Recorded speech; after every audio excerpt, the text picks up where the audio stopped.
Rien n'est comparable à la traite atlantique, c'est vrai. Est-ce une raison pour passer sous silence une autre traite, non moins terrible? Depuis le Sénégal et depuis toute l'Afrique, des millions de personnes ont été déportées, non pas vers les Amériques, mais vers le monde arabo-musulman. Selon les dernières études, ils furent entre 15 et 17 millions. Cette traite a duré pas moins de 1400 ans, du 7e au 20e siècle. Une traite pourtant réduite à quelques légers pointillés sur la carte de l'UNESCO, alors même que d'éminents historiens travaillent sur cette question. Salah Trabelsi est l'un des meilleurs spécialistes des traites musulmanes. Lui aussi est confronté régulièrement aux effets de l'ignorance. J'ai assisté récemment à un colloque au Maroc et un assistant donc au colloque qui a pris la parole pour dire écoutez, je ne comprends pas qu'on puisse en effet associer donc ou comparer l'esclavage en terre d'islam avec les autres formes d'esclavage, puisque chez nous donc les esclaves ont été toujours bien traités. L'esclavage fut pratiqué depuis la nuit des temps par tous les peuples, égyptiens, romains ou grecs. Mais alors qu'en Occident, le christianisme y met fin, le monde arabe, lui, perpétue cette tradition. Au 7e siècle, tout s'accélère avec l'arrivée de l'islam et les conquêtes des troupes musulmanes qui contrôlent rapidement de larges territoires.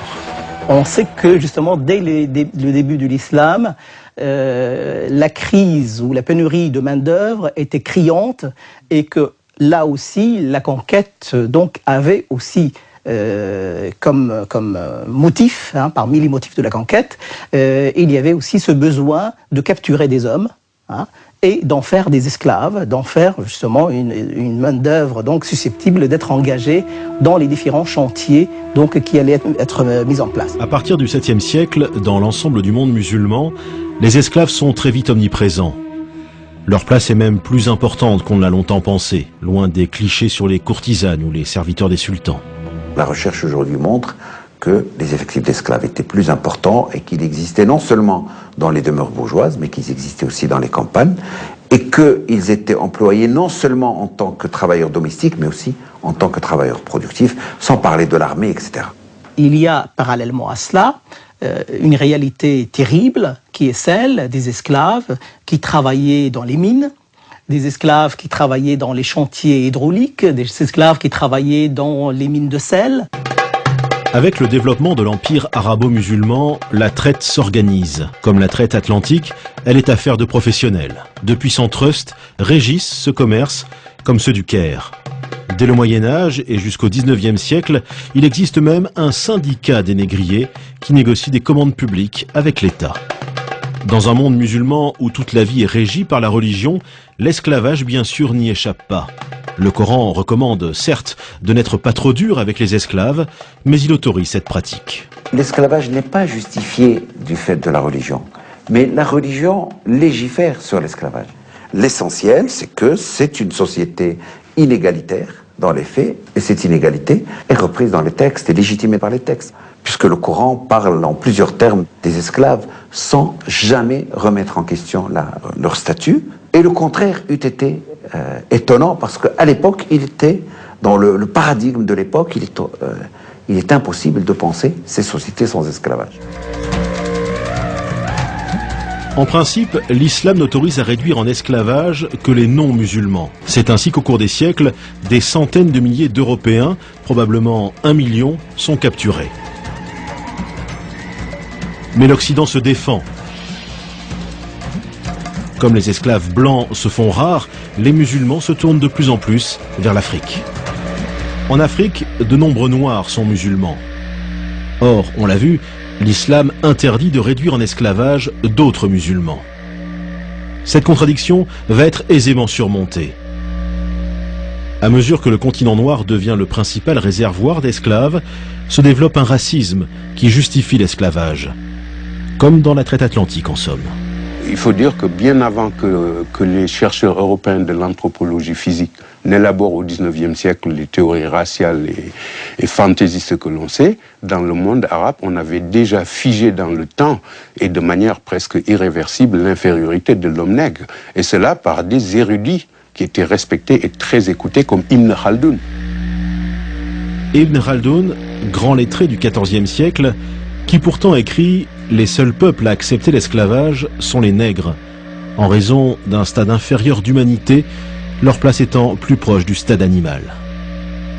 Il est sûr qu'il y a, et là justement j'ai montré qu'il y a beaucoup de qualificatifs, beaucoup disons toute une vision du noir, de l'esclave, comme un être inférieur, etc. Il y a plusieurs termes en arabe. Pour dire esclave, on dit abd.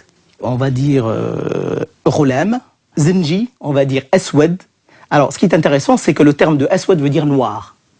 Hein? Zinji va également s'appliquer aux Noirs issus de la région, donc de l'Afrique orientale.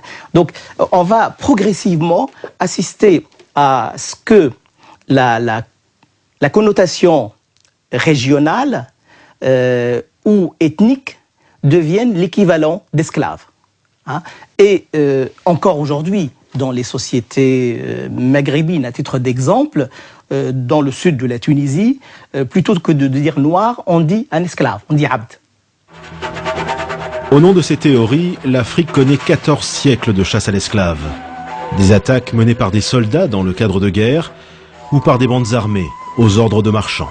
Ces attaques, bien sûr, sont d'une violence inouïe. C'est le feu qui est mis dans les cases. C'est des attaques frontales, bien sûr, contre des populations démunies de défense. Et bien sûr, par la suite, bien sûr, c'est un arrachement donc de ces personnes à leur famille, à leur pays. Pour capturer un esclave, les assaillants tuent en moyenne 2 ou 3 personnes.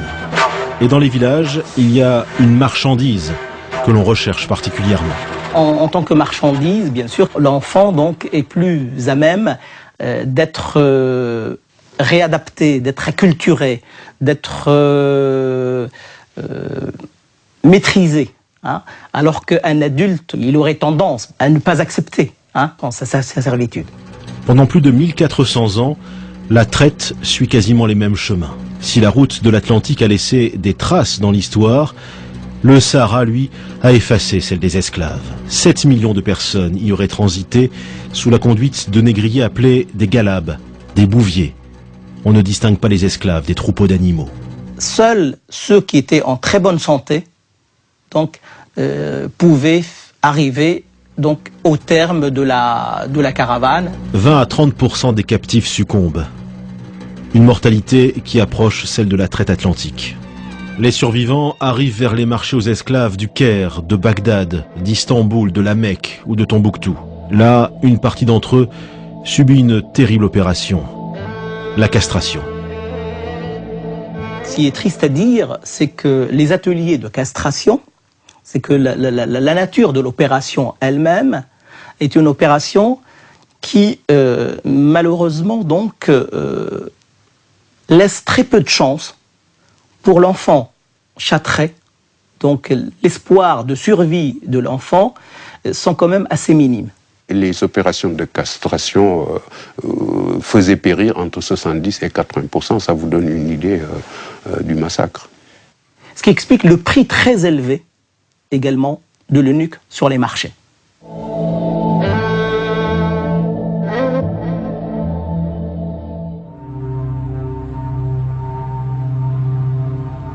Malgré sa cruauté, la traite orientale a duré jusqu'au début du XXe siècle, sans être remise en cause.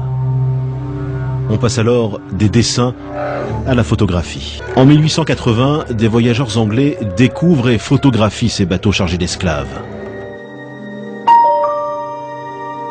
Ces photos prises à la fin du XIXe siècle donnent une idée d'une pratique ancestrale.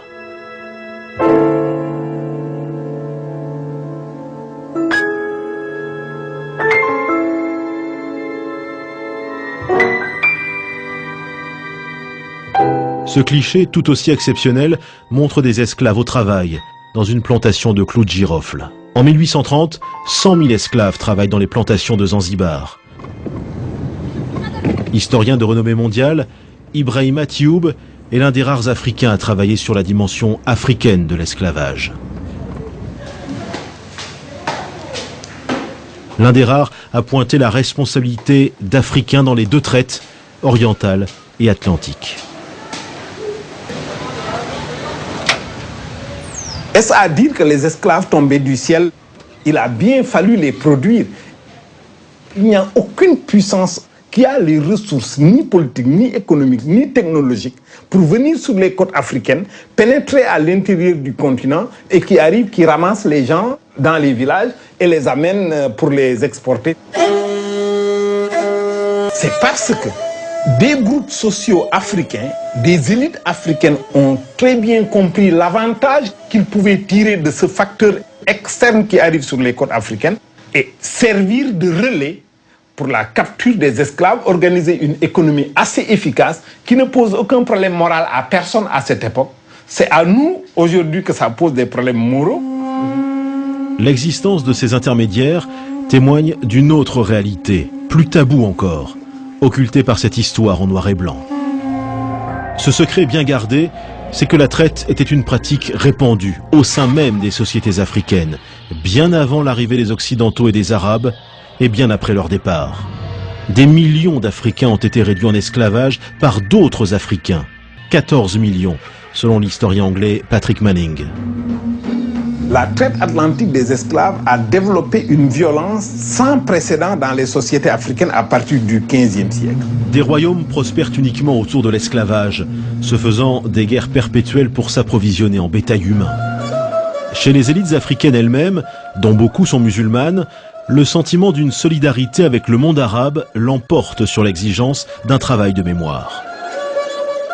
On a l'impression que le grand mal pouvait venir de l'Occident, mais ne pouvait pas venir des voisins musulmans du Nord. Aujourd'hui, les pays d'Afrique du Nord et beaucoup d'autres, du moins et du Proche-Orient, sont devenus très amis avec les pays africains.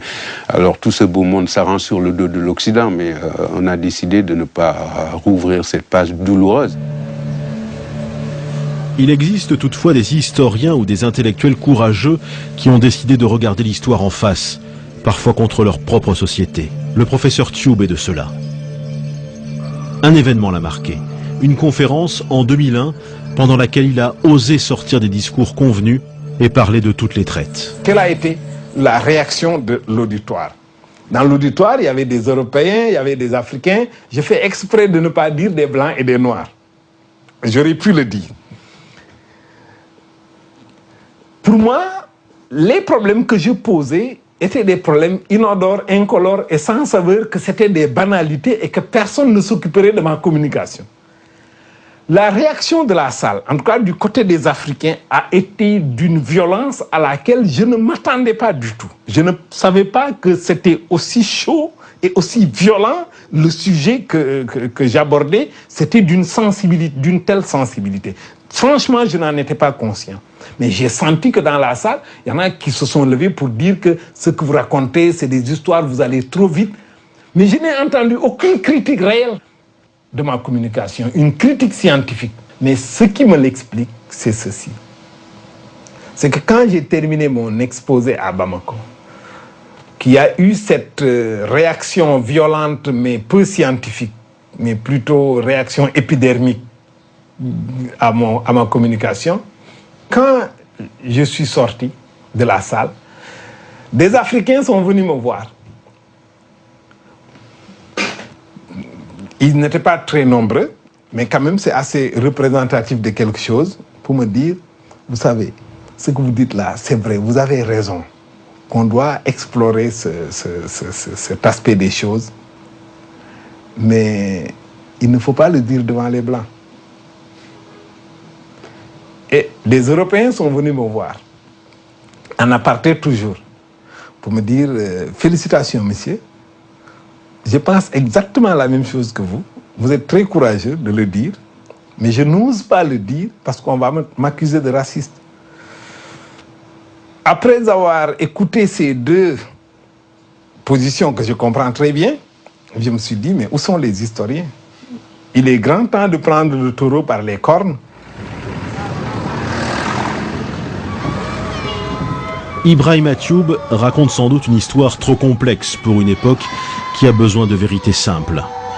Une époque où la peur rend aveugle. Une peur comme un contre-coup d'une histoire tourmentée dont les plaies ne sont pas refermées.